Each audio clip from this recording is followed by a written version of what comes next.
C'est pour ça qu'on parle de lutte sociale. Bien sûr qu'on préférerait, en discutant, dire écoutez, quand même, le SMIC, hein, il est trop bas. Hein. Eh bien, essayez. Vous vous apercevez que vous n'arrivez à changer que par un rapport de force. De la même manière que vous-même, vous n'acceptez un certain nombre de sacrifices et de privations que parce que vous n'avez pas le moyen de faire autrement. Ouais. C'est ce que disait Hélène il y a un instant. Si tu viens râler, dans le cadre du dialogue, hein, on te dit, mais si tu n'es pas content, tu peux t'en aller. Il y en a 10 qui attendent ta place. Donc c'est bien un rapport de force, ça. Donc le rapport de force, dans l'autre sens, c'est lui qu'il s'agit de construire. Alors on peut dire on préfère le dialogue à la lutte, mais c'est évident, qui est-ce qui préfère le dialogue? C'est nous. Parce que ce sont les nôtres qui perdent des journées de salaire à faire la grève. Vous savez, chaque fois qu'on voit des grèves, on a l'impression, vous avez les commentaires, on a l'impression que les gens font ça par plaisir et que c'est sans conséquence. Non, ça coûte une journée de travail, c'est très cher de faire la grève. Et quand on manifeste dans la rue, c'est pas pour, j'allais dire, une promenade de santé, j'aime mieux vous dire qu'avec les lacrymos, ça a vite fait de plus être une promenade de santé. Il y a une criminalisation systématique. Hélène vient de décrire comment le processus se passe, mais il vous suffit de vous mettre devant votre écran. Vous voyez toutes les manifs de la loi El Khomri, mais sans exception. Vous n'avez jamais eu une discussion avec un travailleur, je sais pas moi, les vigiles sont venus vers moi, hein, des travailleurs de la sécurité, ils me disaient, Monsieur Mélenchon, maintenant, si c'est l'annualisation du temps de travail, c'est sur 3 ans, nous, on va se faire voler à tous les coups, on en est sûr. On verra jamais la couleur de nos heures supplémentaires. Ça, c'est des choses concrètes, ça concerne la vie de tous les jours. Si vous avez une femme qui vient et qui dit, écoutez, mais c'est pas possible, vous vous rendez compte, maintenant, c'est 3 jours avant qu'ils vont me prévenir qu'on change les horaires. Avant, c'était 7 jours. C'était déjà pas facile. Mais 3 jours avant, ça va être la cata. Ça, jamais. Qu'est-ce que vous voyez à la télé? Des gens qui crient, des fumigènes, après, vous voyez, ça brûle.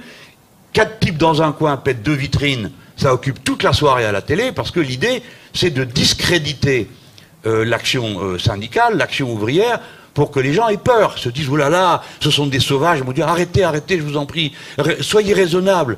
Et donc c'est comme ça que le rapport de force, je vais terminer là-dessus, le rapport de force, il est là-dedans, c'est dans la tête. Quand vous vous dites, on va y arriver, soit pour une élection ou pour une lutte, à ce moment-là, bon, tout le monde fait bloc. Et si en plus la population dit « Ah bah oui, quand même, ces gens, ils ont le droit de se battre, ils ont le droit... c'est pas bien de les traiter comme ça ». Alors là, les autres auraient perdu, car je rappelle que les autres, c'est le 1% de la population, ils sont très peu nombreux. Ils peuvent pas gouverner, ils ne peuvent pas tenir les gens en laisse s'ils font pas peur. Qu'est-ce que vous voulez qu'ils fassent? Ils vont pas vous prendre un par un, ils sont pas assez nombreux. Donc ils ne peuvent faire qu'une chose, c'est vous faire rentrer dans la tête, la lutte sert à rien, le syndicat, c'est prendre du risque. Si jamais tu milites, tu vas être puni. Si jamais tu vas dans la rue, peut-être que tu ne reviendras pas parce que tout le monde est en train de s'y battre, et ainsi de suite. Donc la lutte, le protagonisme social, son premier enjeu, c'est la conscience des gens. Se dire, ça vaut la peine, tu es légitime, parce que souvent les gens se culpabilisent. Ils se disent, ben moi j'aimerais mieux faire autrement. Et d'ailleurs, vous voyez la forme de la question, elle est pleine de bonne volonté. Hein. Mais on dit, ah ben, il y a le dialogue social, hein, mais d'un autre côté, il y aurait la lutte sociale. Et alors, cette personne, qui doit être très bienveillante, une personne moderne, dit, écoutez, franchement, bon, il n'y a pas moyen de faire autrement que de se taper dessus, que de se... Bon, quand même, dialoguons. Alors, sa démarche, elle est légitime, elle est bienveillante, mais elle a un côté angélique, que moi, mon rôle est de montrer. Hein. Et j'essaye, dans ma manière d'être aussi, d'incarner la volonté de lutte. Souvent, on me dit, ah, vous êtes agressif. Ben, d'accord, il faut quand même que je parle un peu fort. Parce que si je prends la tête d'un gentil premier communiant, personne ne peut croire, je veux dire, les salariés comme eux, jamais me croiraient, ils diraient, non mais attends, réellement, tu comptes arriver à changer la paye avec ce que tu es en train de dire là, ce que tu es en train de faire? Non, c'est pas possible. Bon, je plaisante un peu, mais tout le monde me comprend. Donc la lutte est en permanence dans la société. Et je veux dire aux gens, c'est normal que ça soit comme ça. C'est pas malsain. Ce qui est malsain, c'est quand il n'y a plus rien. Là, on n'est plus en démocratie. La démocratie nous permet de sortir du conflit, pas de l'annuler, de sortir du conflit par une solution politique. C'est là que tu as raison. Il y a un lien entre la lutte et la politique, parce que l'action politique doit être la sortie par le haut global, hein, de ce que la lutte sociale a mis à l'ordre du jour. Et c'est ça l'enjeu des prochaines élections.